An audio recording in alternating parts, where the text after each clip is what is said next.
So this fucker right here just threw a question at me before we started recording. If you can figure it out. He's like, hey, what's my favorite horror game? It's my favorite. Horror game, They right? came out with 3 of them. So now he goes all the way back to when we were living in our old apartment. This was almost 20 years ago. I can't think of the name. Favorite horror game. So my first 3 guesses were Manhunt, too old.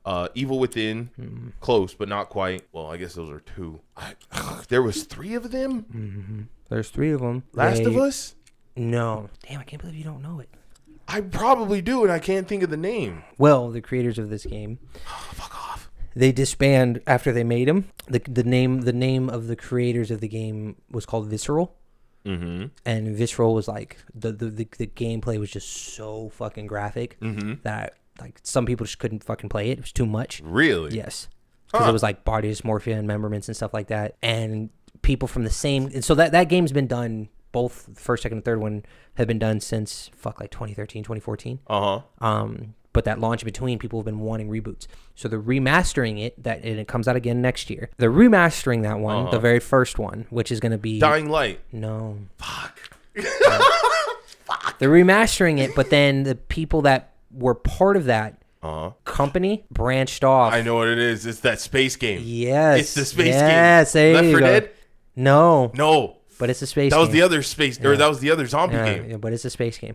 Oh, it's not Left 4 Dead. So I remember it's the hand missing the fingers on the covers. Yes, you're spot on. You're spot on. I'm gonna let you tinker with that for a bit. I'm going to punch you. I'm gonna let you figure that one out. Dick. But the game that is coming out, it comes out on the 2nd of December. Yes. And it's called the Callisto Protocol. Oh. After this, I'll send you a link. I'll show you a video of the trailer. Yes. It mimics. Like, you think you were playing just a sequel because even the combat is the same, but it's so body dysmorphia monster style. It's crazy. And I saw it, and I was like, why does this look like this game? And I had to ask my buddy, and he said that it's the same creators. Same creators that were a part of that complex years ago that came together. BioShock. No. God. What is it? I'll let you play. Because I always get it mixed up with Left 4 Dead. If you can't figure it out by the end of the end of the episode, then I'll let you know. But we can move forward. All right. Well, while I'm thinking about that, hello everybody. Hello. I'm D. This is Lynn. We're Project Airwaves. If you haven't already, like, share, subscribe, leave a comment. All of our social media links will be in the description down below. Don't forget about the GoFundMe for New Beginning Drive Academy. Don't forget, I just published a book on Amazon, $9.99, A Lost Mind, Guided by Our Tormented Soul. Go ahead and check it out. All right, let's jump into it. Yes, sure. You have some stuff to talk about, my man. I don't have a whole lot. I've been busy. Still trying to pull time to make sure that this is a priority, but work is becoming, of course, with the holidays. It was the same that happened last year.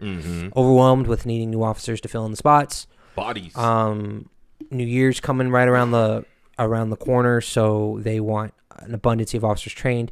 But at the same time, we got our new manager that came in, and that is going to... Because right now, I only work under 2 bosses. That's very rare at a job, because most jobs you have, like... If you had to count how many bosses you have above your head. Sweet. That's including, like, the fucking, like...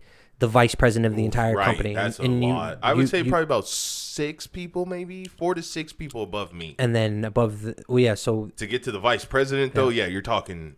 For where I'm at, that's a hell of a chain of command. So where my chain command links, I'm 4 below where the president is. You're closer to the tip of the iceberg. Yes, I'm still in the peasant area, but I only have 2 people to answer to, and then above them is the guy who runs all of the properties in the world. So you're almost like the gardener. Yeah. I'm the gardener for Hugh Hefner's house. You have access. I get to see the building. Yes, I get to see that person. Where it's like maybe in your time you'll probably never see the owner of UPS. Right. Ever. So they implemented, because our department is such a small, compact department. We do a lot of side work and networking with American Heart Association, ERT, Emergency Response Team, CCFD, any kind of the medical security aspect as a whole runs through that, and our training program makes sure that the officers match what the Metropolitan Police Department do, of course, what just security squad and everything like that. So now that crime has increased, they've increased the protocol when it comes to the training, meaning that officers very soon will be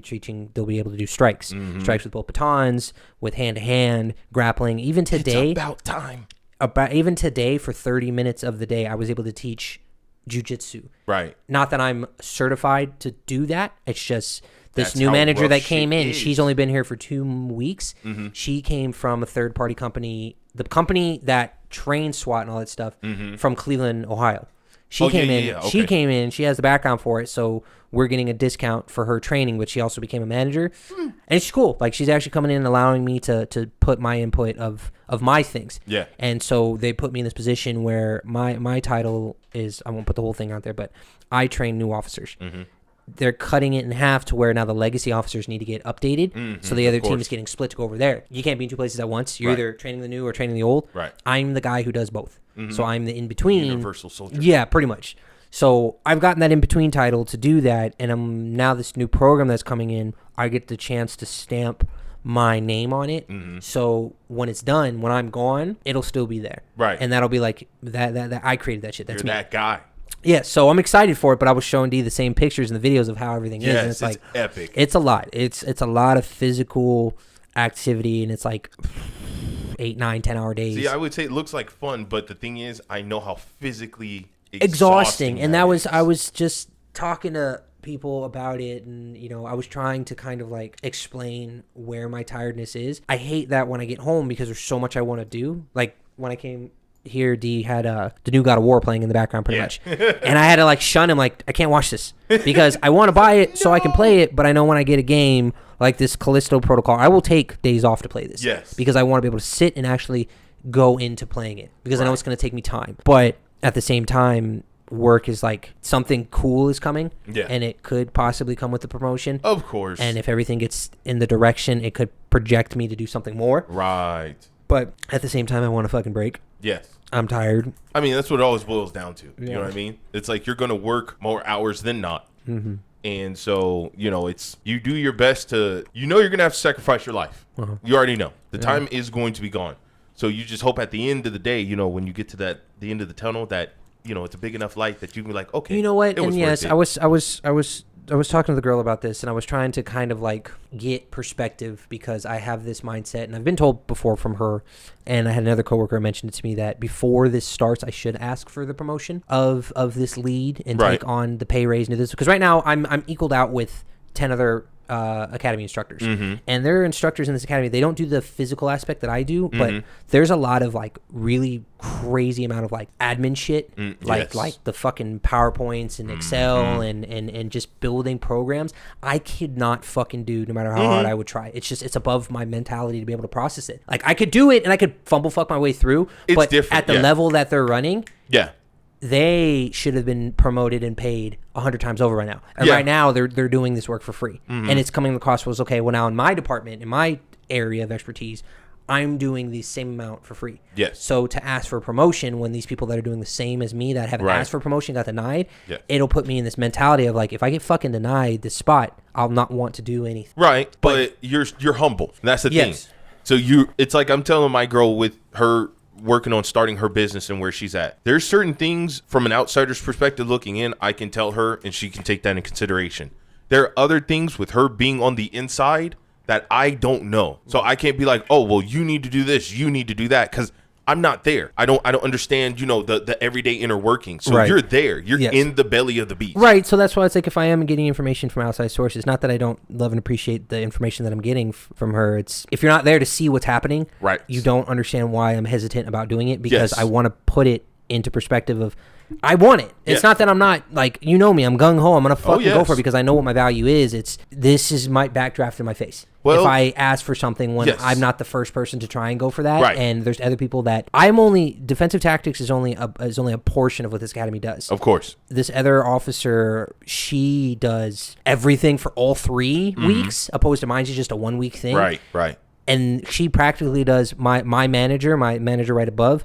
She does her job for her. So when she leaves, my manager is like panicking because this girl's just had enough, and she's like, "Look, I'm doing as much as I can, but she's going into Metro." She's like, "So I'm trying to get out." They know she's trying to leave, and they still won't promote her and pay her. No. So it's like, who's to say they wouldn't just toss me to the side? And that's what I mean. You know better than anybody how volatile and how delicate the situation is. So it requires finessing. But at the same time, you understand your value and you know your worth. If there's any message I would tell anybody, especially now that I'm older in life, to a younger person, is know how much your skills are worth.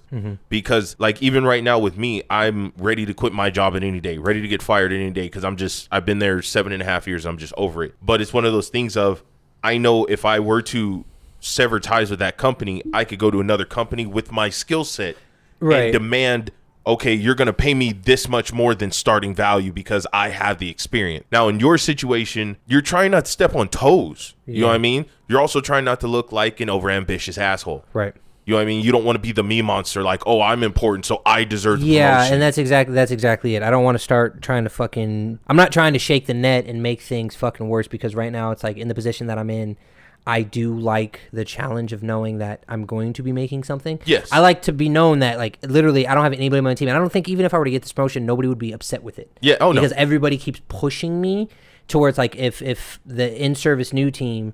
I've trained most of these guys that are in there, so they know you, and they know me. And then it's like when the new manager's like, okay, you know, who on my team wants to do this, to cover Linden so we can do his stuff, and they all say like, no, I told you they call me Sifu, like, oh no, Sifu's got this, let him do it because he knows it better. And I'm like, no, I want you guys to do this because this isn't me. I have my own shit I got to do. But at the same time, it's like I can do both, and no one else can. I can do this, and no one else can. So. Am I underestimating my value, and should I request more? Because now when I get, like I said, I get home, I can't go to the gym. Right. I'm whatever energy I do have, I'm sleeping. And it's like, even to try to do the podcast now or spend time with the girls to go do jujitsu and stuff like that. Oh, it's a nightmare. It's a nightmare. I'm literally like, we would gone to jujitsu a couple days ago because Jen was supposed to belt up, and the black belt, for whatever reason, because she competed 2 weeks ago, fucking crushed it. She got first place in gi. Oh, and then third place in no gi. Nice. Yeah, so she had little. I'll show you a little thing, but she had little medallions on her neck and everything like that. Oh, yeah. So she like a badass, killed it. So she's a white belt, and she's gonna be going into her gray belt. Yeah. And I was super excited. You posted that, right? Yes. Yeah. No. I didn't. think you posted that somewhere. I've seen that picture already. Might be it might be our mom that posted it. Oh, might have been. Yeah. I'll check. I do want to put it on Instagram. That's one thing, because I need to actually update the Instagram. I wanted to add that in and add little clips. I wanted to go to her belt promotion because she did so well, and the black belt's like, I don't have her belt yet. I ordered it. I'll get it next week. But when I got there after that training thing that I showed you, I'm sitting there on the bench, and I'm literally like, I'm in and out of sleep. And then I have a 40-minute drive home. Oof. You know, the girls came over, and it was cool because we got to watch we watched Morbius for the first time. And it was good. Have you watched it yet? It's not bad for how shitty the ratings were. I will probably watch it for shits and giggles just to say I watched it. It was Netflix, and it was short, like maybe an hour and 40. So it was, you're in and out pretty quick. Morbius is a Spider-Man guy. Yes. So when I see these people, I want to see Spider-Man. They introduce it because you're gonna watch it. So I'll eventually watch it. There's a spoiler at the end. Is that the what was it? No Way Home? Yeah. You saw that, right? No, but I know of it. I watched the review. I'm working. I just wrote a book. So I'm trying to start a business. No Way Home, at the end, you kind of know that there's that he you made said that the Doctor Strange thing. Yeah, where it fucking ripped the time and stuff like that. So the timelines are all fucked up. Did you watch the Homecoming Spider-Man one? No, I didn't watch that. Did you watch any of the new Spider-Man ones? I don't like Spider-Man. Oh my God. You can eat a dick. But I remember you giving me a breakdown because there was a Venom thing. Yes. And then at the end of Morbius, wasn't it like Morbius runs into Val Kilmer? The Falcon or whatever? Yeah, the Falcon at the very end, and the Falcon pops up and says, hey, I don't know why the fuck I'm here, because he got teleported into a different time where Spider-Man technically didn't exist. Oh. It showed the snap, like that little glitch thing, but Venom still exists in this time frame, because Morbius does this thing where he grabs a guy, and they're like, who are you? And he goes, I am Venom. I'm just kidding. And he just goes and throws him away. So Venom does exist in that timeline. Yes. Venom exists in that timeline. And then Falcon pops up in that timeline now. Yeah. So now it's like, but then Spider-Man's not there. And so Falcon finds Morbius like in the middle of like the fucking desert. Right. And he looks at him and he tells him, he's like, hey, he goes, I'm Falcon. I got a bone to pick with the Spider-Man guy. He goes, well, let's join up. And Morbius is like, I'm curious. And then it cuts out. Huh. So it's branching for some stuff. We'll see. But Morbius is a Sony-based thing. Val Kilmer is old. I mean, yeah, he's old. We need to leave him alone. He's old. Old. He's old and a little dusty, but he's still, like 70 some odd years. I mean, the man can act his ass off. Don't get it twisted. Yeah. He's still doing. But he's old. He's still doing good. That's just like Arnold Schwarzenegger. No. He's old. People, leave the man alone. He's doing fine. I know, but he's old. You can just see the age. Why wouldn't you want to watch You know what? I saw Bullet Train, and Bullet Train had Brad Pitt. Oh, Brad Pitt! I want to see that. Just as fucking old and killed it in that man is gorgeous. See, so and he's a great fucking actor. Nothing to do with me and my girl just watched Mr. and Mrs. Smith a few days ago. You should watch. You remember Smoking Aces? Yeah. Yes. Oh, it is Smoking Aces. Yes. It's the same thing. But it's on a train. It's on a train. It's on a train. It's all, and it's like it starts a little slow, but they've got Kick-Ass in there. They've got Scorpion from Mortal Kombat. Is it like Knives Out? Because wasn't that on a train? I never saw Knives Out. It felt like Clue. It was like a detective. No. It was Smoking Aces. Like how Smoking Aces, how they were trying to kill the guy Buddy. Yeah. Whatever his name was. Yeah. This was kind of the same thing. Everybody was out to go get this one target. Yes. And Brad Pitt was also a part of it, but so didn't funny. know that there was 100 assassins on the fucking train. Is Tom Cruise in there too? Somebody's in there. I wasn't expecting. I forget. It was somebody else, and I was just like, "Oh, this is gonna be fucking amazing." Who else was in there? I forget. It was Sandra Bullock was in there for some random reason, but she was in there. Somebody made a cameo, and it was one of my other favorite actors. But yes, yeah, but Scorpion was in there. What makes me upset is why haven't we made Brad Pitt into a mutant or an Avenger or something yet? Maybe he just doesn't want the role. He hadn't done a movie in a very, very long time. We were just watching, was it World War Z not too long ago? Yeah. I showed them that for the first time because I'd never seen it. Oh. And I was like, even till to this time, it's still really good. Good movie. Troy. And after that, oh yeah, of course. Troy. But after World War Z, he stopped making movies for a long time because he was going through divorce. And now that he's divorced, Bullet Train comes out and it fucking kills. Oh, of course, because the man can probably focus now, stuff like that. So you went to see Black Phone? No, What's it called? So I saw Black Phone. Oh, okay. On Halloween. Yeah. And that was really good. The concept about it, of a serial killer that was kidnapping kids, and they had to kind of play a game to get out. Yeah. But it looked like it. No, it's weird. It's like hard to explain. You don't mind spoiler. I mean, it's been out for a minute, but this kid, the plot twist at the end is what made it so fucking good. So the sister and the son. The sister and the brother were in an abusive relationship with their dad. Their dad would just fucking freak out because he was drunk because his wife had died or killed herself. Oh, yay. And this is back in the olden times because it looked like Stranger Thing era. The sister could like premonitions or something? She could astral project. Oh, so she would sleepwalk and be able to see things. And when these crimes were happening, because this black van would come around, Ethan Hawke would just go and fucking snatch people. And she could fucking see everything. And these detectives are like, how? Like, how the fuck do you know this? Right. So the dad starts beating her, saying, stop doing this. Because he said, stop being like your mother. Because her mom used to do it. Of course. Well, of course, because the mom did it. She wants to do it more. She does it, but then the son has the ability too, and you don't know about it until later on. What happens? The son doesn't have the same ability as her, but he's in this room after he gets kidnapped, and he's in like the basement. He's in the basement, and there's a phone on the wall. That's black. It's not connected to anything. But every time he goes to pick up the phone, he can hear people talk on it. Yeah, it'll like randomly ring or something, and he's talking to the kids that to the kids that died. Yes, okay. So every single time something happens, where it's like he thinks he's about to get away. Like the guy comes downstairs, gives him like fucking scrambled eggs, and then doesn't close the door. And it's crazy. So he doesn't close the door, and the kid looks around. And he like knows the door's not closed. So he goes to open the door, and the phone rings. He looks back at the phone, goes back to the phone, picks it up, and the kid's like, the ghost kid's like, don't go up there. And he goes, why? He goes, this is my chance to get out. He goes, it's a trap. It's a trap. Yeah. He'll be sitting there in a chair waiting for you. Oh. And he's sitting, and it shows him like as he's talking, he's in the kitchen sitting there with no shirt on, the mask on, and he's got a belt in his hand. Oh. And he goes, he wants you to play the game. And if he wins the game, he'll kill you. He's like, so don't do it. So he closes the door. So the guy comes back downstairs the next day. He goes, you didn't come up. And he's like, yeah, I couldn't. The door was closed. He's like, okay. So he starts asking questions to try to link around. So he'll set up little traps and stuff like that to catch him the next time. Goes, answers the phone again. The kid's like, hey, I dug something underneath, and I need you to break this away. There's a trap right there. If you break that, when he comes through to chase you, he'll fall through. So the kids plan, all of their deaths link into ways to help him finalize a way to kill the dude. Yeah. And at the very end, he fucking like breaks his neck. It's crazy. It's good. I like plot twists like that because it gives you more than just the basic shit. Right, because you can't predict the ending, and even if you do, it's nice to see it in a different way. The way they even predicted it, I thought the entire time that the way they predicted it, to where finally when the little girl projects the right spot, the police get there and you see the kid standing outside across the street saying they were raiding the house across the street when he was in the opposite house. And he steps out, but nobody sees him. And we're all like, did he die? Is he dead? And the little girl goes running to him to go grab him, and you're thinking it's going to cut, and then she actually makes contact with him. So nice. He didn't die, but they made it seem like he died. Okay, I like it. It's a mindfuck. Yeah, it's a mindfuck. Yeah. All right, so as you can tell, I try to get out, and I used to get out, but right now I got stuff going on. So like Lynn, I don't have time for this shit.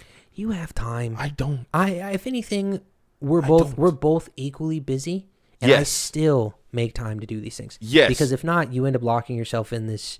I need to, but see, that's me. I need to be stuck in that headspace of work, or else, because I'll get distracted and I'll allow myself to keep getting distracted. It's not so much a distractible thing. It's kind of like you need an essence of something. Like if I were to tell you a week or two from now we were going on a hike, and you were free, you would look forward to that hike. Yeah.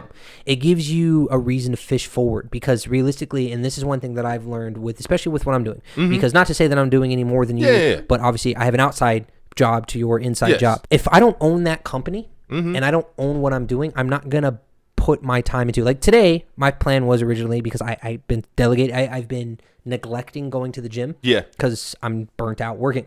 Just because I'm doing these fightings and these combo doesn't mean I'm not physically using my muscle to an extent.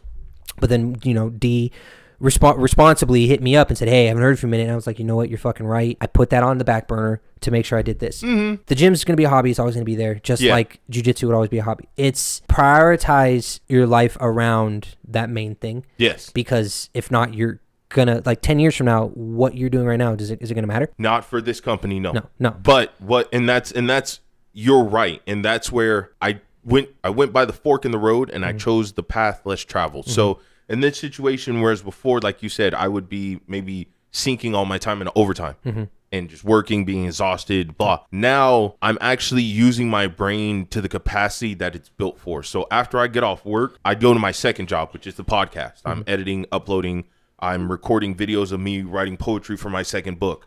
I'm making overthinking it sessions. After I'm done with that, I'm helping my girl with her business. So we're working on her website. We're printing business cards. We just got our office and did our walkthrough. We're about to go buy our car. So it's like stuff like that is why I'm so hyper focused on getting the job done, because we're not getting any younger. I just turned 34. You know what I mean? Like, it's almost like my vision has widened, and I'm like, I'm running out of time. And like you said, working for somebody else, that's where my life is gone. And you're right. That I do respect the grind. You have that. I know you're not a fan of Andrew Tate, but you have that top G mentality. You're working because you're not broke, but in that mindset, he calls people like, you're a brokey. Because how are you going out and partying, doing a bunch of shit when you have no money to show for it?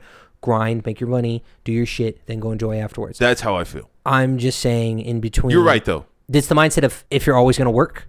Right. When are you ever not doing something other than work? You're right. No, you're absolutely correct. These little things of, okay, I'm not going out every single night to go do something, but if I do get a chance, I'll go catch a movie. You take the time. If I do get a chance, let's go shoot some pool. If I do get a chance, let's go do a hike. Oh yeah. I have told a girl the same thing. It's like, if you're at the gym, because the gym became such a priority all the time, I said, look, the gym is always going to be there, just like work is always going to be there. Never going anywhere. Right. You make those enjoyments work around your life. Right. Because right now, this grind that you're doing, which is very respectful, because a lot of people most people work one job. 9 to 5, they come home, they don't exercise, they don't do shit. Right. So it's not like you're just done and you're just going to bed. Right. I see, even when D's uploading shit, I see the consistency of, all right, he's constantly doing this, he's constantly doing that. I need to pick up my stack and do this. I have to move pieces, because like you said, I'm only getting older. The gym, as much as it is a necessity because my body has to be in shape for this job, it's combined with my job, right? And then spending time with the girls, because I don't live with them, right? It's okay, I also need to make this go through, right? So then my next backdraft would be podcast. So moving these pieces around, right? Like we were saying, trying to have a me thing, which is playing a video game, that's like golden, right? So it's like, when I tell someone I'm at home doing nothing, I'm not at home doing nothing. It's like, it's not nothing. I don't get to enjoy. It's nothing for me. Yes, I don't get to enjoy sleeping. It's okay, my body is shut down and I'm tired. Because yesterday it was the same thing. I was supposed to go to the gym because I had nothing planned. And the minute I got home, I fucking knocked out. I fell asleep on the couch till almost 10:30. Whole day's gone. And I was like, well, can't go to the gym now. So I changed into my other clothes, go right into bed, go to sleep. And I've done that so many times in so many cycles, just from pure exhaustion. It's exhausting. Where there's other people that just do their 9 to 5 and then that's it. And I'm like, how the fuck are you tired? You're not doing anything. You're not doing anything. We're the old people. Yeah, now. exactly. I'm like, how the fuck are you tired? You didn't do anything. You didn't do anything. When someone tells me, oh, I'm so tired, I'm like, But what did you do? You only worked 8 hours. Yes. Shut the fuck I'm up. working 8 to 10 hours, and I'm physically fighting with people Right. in between. And then I still go to the gym. Right. Or I still, I'll go to jujitsu. It's like I'm still trying to be active, and it's, age is catching up. I'm noticing Yes. I'm getting more tired. I'm not as nimble. Shit hurts. Yes. But the one thing I don't want to stop is living, because Yes, you're absolutely correct. to grind for X amount of years to look forward to, it's more or less, it sucks to say, is that, do you feel like this new path that you two are taking is going to give you the ability to retire in the next 10 years? Yes, I do believe it has the potential. And that's what I'm working for, because, wow, this turned into an interview. Okay. Yeah. All right. Yeah. So, all right, we're 20 minutes in. Let's go. We'll keep it short. So with this particular situation, like, I want the people to be curious, because I don't know a lot of people that are like-minded like myself. Fair. Like you. I don't know a lot of people that are doing multiple tasks at once. Yes. Besides you and my brother. Noah got his. Noah First Beasley. you tell me yours. Yeah. I'll edit stuff out. Yeah, because So, I'm proud of that kid. I think we really have a chance here, because, if you haven't heard, you're about to. My fiance is an ex-drive examiner for the DMV, who decided to open up her own drive school in Las Vegas, Nevada. While there are a handful of other drive schools out here, she, being an ex-drive examiner, has a slight advantage over some of them, just because she knows exactly what the DMV is looking for. So in this particular situation, we had to take a leap of faith, because with her wanting to pursue her own drive academy, it was a conflict of interest with the DMV. So she had to quit her job. We took out her retirement, and we've been literally, like Lynn said, we've been grinding since she finished working. So it wasn't like she quit her job and just sat down. She had to get licensed. She's working for a drive school right now to get her hours in so she can get licensed. And we got to get bonds and LLCs and EINs, and we're trying to get grants and business loans. We got to get cars and offices, and it was just this whole huge laundry list. And it was like, it reminded me kind of like watching Shark Tank, where they, it's like, you'll see somebody, they'll make a deal with them, but when they don't make a deal with those people, they kind of tell them why. And it's like most businesses fail at this point in the game because people don't have the drive to push. They don't have the financial resources or the emotional backing. Right. So in this situation, it's nice to see us pushing past the adversity, where most people are like, well, you need to have X amount of money in the bank and you need to already have this ready. And it's like, well, we didn't, but by the grace of God, everything is just kind of falling into place. And we printed business cards. So we printed 100 business cards within the first 3 months. No, within the first month of me printing them. Yeah. They're gone. Good. She's already given them all out. Good. So we just had to order our second one. We got our company phone started. So it's just seeing all these things fall into place and seeing that she knows what the fuck she's doing. And all I have to do is really help her with the little stuff. I really believe that we're going to be able to make this a successful, lucrative business. But to what you were saying, I agree, not to waste your life working for a potential future that may never exist or that may never come to pass. Yes. So yeah, you're exactly correct on that. And that's where I was going with my job now. Because like I said, I've been there 7.5, 8 years. I'm still just a peon. I feel I'm like not you've been there management. longer than that. No. Oh. Really? Because I've been with 7 years now, and I feel like you worked even before that. I'm going on 8 years. Yeah? I'm going on 8 years. And actually, this month, this will be my eighth year. It's a long time. So, but I'm still just taking phone calls. Yeah. I haven't been promoted. I've been used in these positions, but never promoted. And so that's where I had to kind of step back, widen my field of view, and get that perspective. And it's like, okay, I'm wasting my life giving this company my precious resource of my life, my intelligence, my try hard, when they're only giving me a paycheck, which, by the way, is the bare fucking minimum any business could do for you. You're sacrificing your life, which is priceless. Then you came to me with the podcast, and then my brother hit me up and he's like, well, you should write a book. And then my girl comes to me and she's like, I'm thinking about starting a drive school. And so all these things, like I said, just started falling into place. So I feel that I have been put into this position where I need to hump now to reap the benefits in the future, as opposed to with this current job, oh, I have to wait till I retire and hopefully my 401k is built up. And that's it's funny, is because you sound identical to what I was just saying. Either just, I don't know, I'm having a brain fart if I said this to you now or when I was talking on the phone. Same thing. What I'm doing right now is I'm grinding these because I'm staying almost a half hour to an hour's worth of overtime at the end of each one of these shifts for this last week that this manager's been here, and it's not mandatory, but it's I know this program that's being built. They're getting I don't sit high enough on the table to be able to build anything on this, and they're allowing me to take like fucking 60% of it and like, hey, input your shit, and when it's done, we run with this, and whatever it changes into, it won't only just affect the in-service side, but it affects the NSOT side. And I know that if I grind it and I get it done, I'll be able to reap the benefits at the end because I changed this. Yes. And this came through me. So I get it. Now that you're saying it, I'm hearing you pretty much project it in your avenue. It makes sense. I get that. Because like I said, before I'm 40, I want to be done working for somebody else. I've said this before 100 times too, is that when I'm 40, I'm done.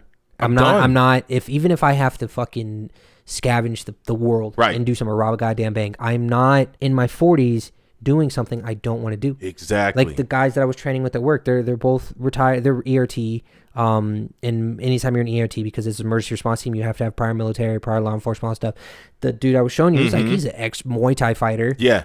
Dude is vicious. Yeah, and he's 60 years old, and he's tossing us around, fighting with us like it's nothing, and he's having a blast. Right. So this isn't even a job for him. Yeah. It's just, I had nothing else to do, so I took this position, and he's a manager. He's I work with when that. You're that level of fuck you, just like I'm so good that I have a retirement that I could live off of, but you know what, I'm bored, let me get in this position. Oh, I'm so good, let them promote me. He's like one of the head managers, but he's acting like a kid in this area. Just striking, do this crazy fucking fights, and it's like, I want to be at that. I want to be like, if I'm doing something and I'm getting paid to do it, it's because I'm just having fun. Enjoying I'm having fun, not like, ugh, I have to do this because there's nothing else there. Right. Building this resume, and same thing what you're doing, just building all these other things now that I can network by socializing through a podcast. Right. I can network through any kind of security or cyber terrorism or human trafficking. Like I have a broad spectrum. I wish I was where you were at right now and I knew where to put it, because it's not easy. Nor do I want to stay under this company anymore. Of course. I would like to do my own thing, but I need it all put together in like doc form to show somebody. Right. And it's not easy. No. It's one of those things. I didn't know that 7 years when I started with, my company, that my girl would just come to me and be like, let's start this business. I didn't know 5 years down the road, you'd be like, yo, bro, let's start a podcast. Now, would you have been ready back then? Had this same predicament dropped to you in your lap 10 years from now? You're 34, so 24? Yep. You feel like at 24? Would I have been ready? Mentally? I'm going to say yes. You think so? Not saying you're like right. rude towards you. I'm saying you're for right. me, I don't feel like I would have been the same person I am now. Because I had to be in my 30s to to understand this. It's because of who we are. We adapt.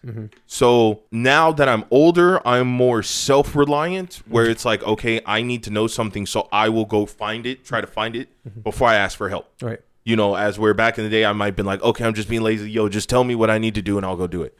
So in that particular sense of it, back in the day, no, I wouldn't have been able to handle it as far as like time management, as far as making sure I follow through with the promises I make to my fiance on behalf of the company, things like that. No, I wouldn't have been able to. But as far as adapting to the situation, I think, yes, I could have handled it back at 24. That's true. And that's kind of like with me and you, how we did construction back in the day.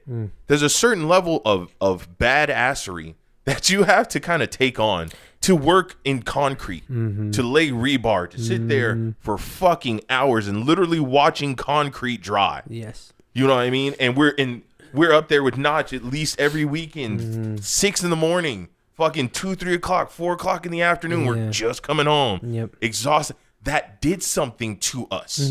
You know what I mean? And so now that we live in this new day and age where being a big, strong-ass man isn't cool anymore, no, we have to redirect that energy to something beneficial. So unfortunately, when I stepped down from doing security and I took on the mantle of doing work from home, I had to make a sacrifice. I sacrificed my physical to boost my mental. Which makes sense. So I stopped going to the gym and all that shit. I'm not super fat or anything like that, but I can definitely see, my muscle mass is strong. I put on a little fat. That's okay. I'll live. But at the same time, my mental I can out mental Lynn in a heartbeat because I know what I need to do. I know what I need to do. But at the same time, physically, we'll go hiking and I'm huffing and puffing. I'll keep up, but I'm huffing and puffing and Lynn's, Billy goating up the fucking mountain. So there's a sacrifice depending on what you need to do. I agree. And even now, we're about to get a treadmill because I don't want to go to LVAC. I'm tired of looking at thought pockets and I would love to go walking, but it's too fucking hot outside or too cold. So I don't want to get sick. So I'm like, let's just get a treadmill. Yeah. I need to still exercise because my body still needs to be taken care of.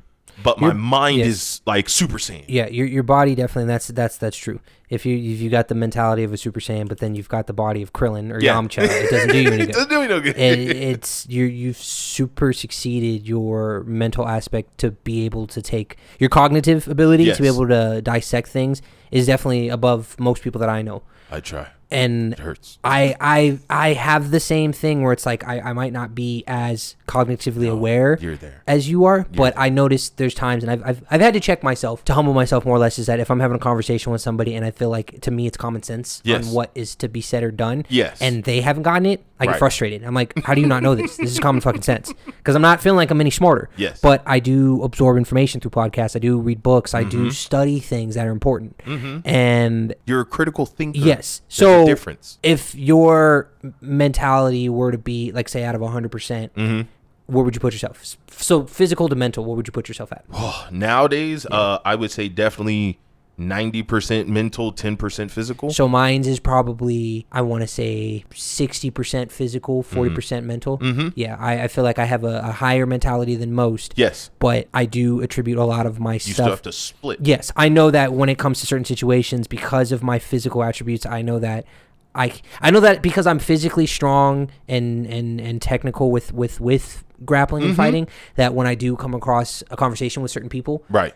I was just talking to the girl not too long ago about this. Is like I haven't for a very, very long time had anybody challenge me. Yes. Like legit try to talk shit. Like I get upset when I hear that other person is bullying a person. Yes. Or when they're talking shit or acting like they're better because I don't do that. Right. So I want to be that guy. Like, talk shit to me. Right, like come at me, bro. And there's been times where like there'll be students that, because I train 30 to 35 students every week. Oh yeah. And it's always kids or a couple adults, where you'll get people that'll come in and act tough and talk a lot of shit, or a bunch of ghetto kids. And they'll do it amongst one another and bully. And sometimes they'll even do it to my instructors. But then when I teach moves and I go through stuff and they see how technical I am, and I'm not talking shit, and then I try to get someone to challenge me because they'll say something. They're like, hey, well, why don't you come challenge me? They back out so quick. Like a dog with his tail between his legs. It frustrates me. And then I get it from the girl where she tells me, she goes, dude, you're intimidating. She goes, you're intimidating by the way you carry yourself. It's just your face. It's the way that you act, the way that you move. And I'm like, that's great. It's cool. But then I don't get to do anything with it. It's like you told me, what's the point in having all these abilities and this muscle if I can't actually implement it on it? Right. I want to be strong, but there's no point in being strong if I can't use it. Yes. So now it's like, okay, if that isn't a purpose, should I pull back and increase my mental? Yes, and that's a difficult, man. It's a hard balance. It's a tightrope to walk in, only because when you take that hit, obviously I'm not weak. I rearranged my entire house multiple times. I saw. Yeah. I did all this by myself. I just got bored and just moved shit one day. Which is nice. And so, I still have, like I told my girl, it's like I have my times where I have to be a man. I have to do like manly stuff, and it's just because it's that instinct in me, but I also have to push it down because it's like, okay, let's go to the gym, let's pump some iron, let's go on the stretch cage, let's hit the stretch. I can't. I need to edit, I need to upload, I need to do this, I need to do that. It's not bad to have like that 10%. My recommendation, and this is just based off of health, right, pull it down to a 20, maybe 25, 75, just so you can, because at the end of the day, your body still needs to get you to where you need to get. Right. If you're mentally as strong as Stephen Hawking's, but then you're fucking crippled in a wheelchair, you're useless. You're useless. You're gonna die anyways. I literally went to the other extreme. When you get to that point where you're in your 40s, and this is the biggest thing, a big advocate of, like, training with this guy, his name is Andrew, this BMA black male adult from ERT. Like, this guy trained on different parts of the world. Yeah. And with him being a military background and a Marine and all this, it's like he's mentioned it. He's like, had I not kept myself in physical peak condition throughout this time, I wouldn't be in the position I am now, where I'm 60 still being able to function. Of course. The downside is that if you don't focus on your physical fitness and keep it going, that when you are ready to retire, who's to say you're going to be able to physically go? Yes. Your body's going to fall apart. Yes. You're going to want to go surfing or do something Right. or enjoy like being on the beach for the first time, and then your fucking back gives out. Yes. So that's my advocate is No, try you're to right. increase your physical output, even if it's like you said, the treadmill thing is a good thing. Right. Hikes, you know, fuck, I'll throw on a sweater and we'll rock with Oh, you. yeah, We'll go we'll do do something. it. The gym, I understand it, and one thing I've had to put in my mind perspective is because there's a lot of thirst traps walking around there, but it only gives me the grind to want to push harder. Yes. It's Yes. I see it and then I look at it and I'm like, you know what, fuck you. And I'll go to lift because I know at the end of the day that that vanity of what they have. I'm Yes. seeing guys that are built to look big and strong, Yes. and then I'm out lifting them. Right, And I'm which like, is you know weird. what? You're fucking nobody. And then when you get a thirst trap that walks around, the less attention you give them, the more they want to look at you. Right. So it's like I'll catch from the corner of my eyes somebody staring, but then if I go to look, they automatically like, no, don't look at me. Yes. I'm like, okay, so fuck them. Use that gym to strengthen your mind in the aspect of they're not gonna drain your mental focus on that because Yes. this Yes, gym you're is, right. this gym is okay. Mm-hmm. The Flamingo gym, good fucking luck. Yo, no. That I would go in House angry. of thoughts. Yes, I would go in angry because I Yes. was like, you're just there. You're going to lift and you're sitting there in front of a glass and someone will stand right in front of you and start working out. No, Because they're there's just- literally on the stretch cage Yeah. doing like stripper Yeah, pole 'cause splits. there's no room for that. Nobody needs to what exercise are you doing where But- you have to do a full fucking 180-degree split? Okay, I'm good. But the Lake Mead gym, there's more possibility. No, you're right, and got that's what I more mean. to Like move. I realize now that I'm trying to work towards a future where I have more time Mm-hmm. because, like I've told, like me and you've talked about, I hate going to the gym, coming home tired, and it's like, oh, now I have to go to sleep, and I gotta Mm-hmm. wake up and go to work when I should be sleeping, when I should be having a good healthy meal right now, Mm-hmm. when I should be stretching or doing other things. Like I want to have that time. I'm about me now, Mm-hmm. and that's really what it's about. I'll make that slight sacrifice for a few years, slight physical sacrifice where it's like, okay, I need to maintain what I eat. I need to make sure I don't go ham because I don't have that physical exercise like I used To to. expose the food, yeah, you're not using those calories for anything. You know what I mean? But I'm still using my brain. So we're 42 minutes in. So we'll call that an episode. Yeah, we're done for today. That was quite a bit. That was kind of a real talk. That was a real talk. That was nice. That was nice. Getting shit off my chest. All right, so once again, if you haven't yet already, please like, share, subscribe. All of our social media links will be in the description down below. GoFundMe link will also be in the description. My Amazon link for my book, A Lost Mind Guided by a Tormented Soul, will be in the description down below. I'm D. This is Lynn. Check us out. We love you guys. Keep your head in the motherfucking cloud. Keep your feet on the ground, always moving forward. And we will catch y'all in the next episode. Deuces. So long. No. Stop.